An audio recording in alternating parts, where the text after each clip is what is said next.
What's the weather going to be like this weekend? When's the next holiday? What time will the sun go down tonight? Wait, what day of the week is it? Human beings have asked many of the same questions since the very beginning, and for centuries, we found our answers in almanacs. Welcome to this installment of From the Vaults. My name is Patrick Hastings, and I work in the Rare Book and Special Collections Division here at the Library of Congress. Today, we're going to look at a few early American almanacs. As far back as 1000 BCE, the Babylonians used a combination of celestial observations and mathematical calculations to anticipate seasonal weather patterns and to predict days poised for good fortune. They used cuneiform to carve their predictions into stone tablets for people to see and reference. These were the earliest forms of almanacs. In the Middle Ages, technologies in astronomy, computation, and communications improved, and so did almanacs.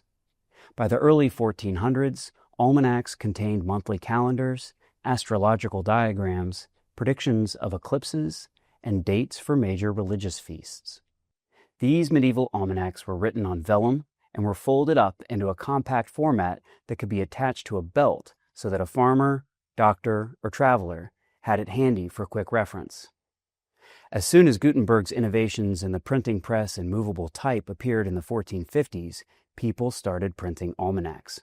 Ever since, these little books have been an important part of print culture, and they were certainly popular in early America.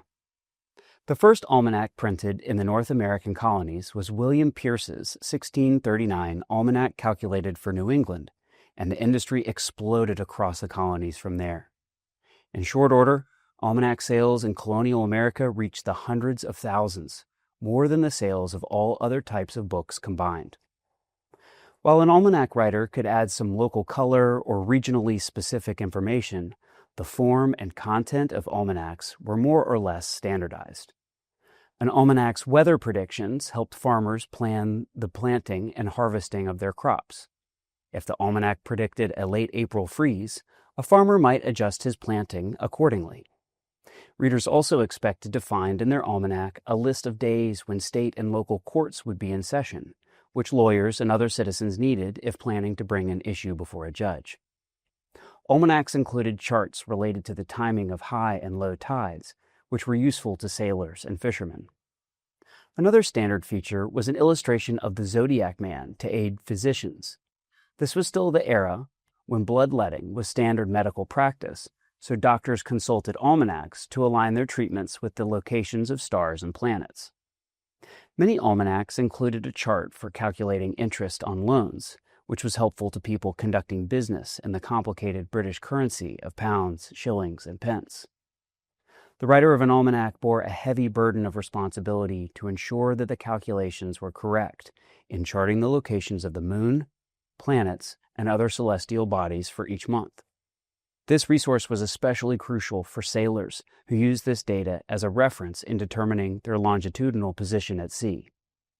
In short, these little pocket-sized books were indispensable tools in print, filled with essential information and handy references for people in all walks of life. Pretty much every literate person in the American colonies bought one, with the most popular ones selling tens of thousands of copies each year. Within this crowded and competitive market, and despite the standard features common to all almanacs, there was still a little wiggle room for a creative writer to innovate and to add some personal style. For example, many almanacs included short poems or witticisms for each month, and some almanac writers included informative or moralizing essays. These short essays were one way Benjamin Franklin differentiated his almanac, which he wrote under the pseudonym Richard Saunders and called Poor Richard's Almanac. Most of us are familiar with Franklin's exploits as a scientist and inventor, especially in the study of electricity. In the 1753 edition of Poor Richard's, Franklin offered some practical advice on the use of a metal rod to safeguard houses against strikes of lightning.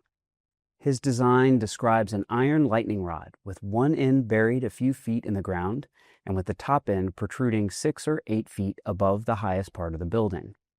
Franklin writes, quote, "A house thus furnished will not be damaged by lightning, it being attracted to the points and passing through the metal into the ground without hurting anything. With such cutting-edge insights, combined with Franklin's pearls of wisdom, Poor Richard's Almanac sold all across the American colonies. The money Franklin earned from Poor Richard provided him with the steady annual income and financial security that allowed him to pursue his scientific and political interests.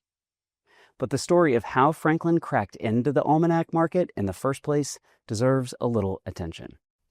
Here, in the introduction to the first printing of Poor Richard's Almanac, Franklin, under the guise of his alter ego Richard Saunders, claims only reluctantly to be entering the almanac business because he knew that his friend and fellow astronomer Titan Leeds, who published the successful American Almanac, had been, sadly, predicted in the stars to die in October of 1733.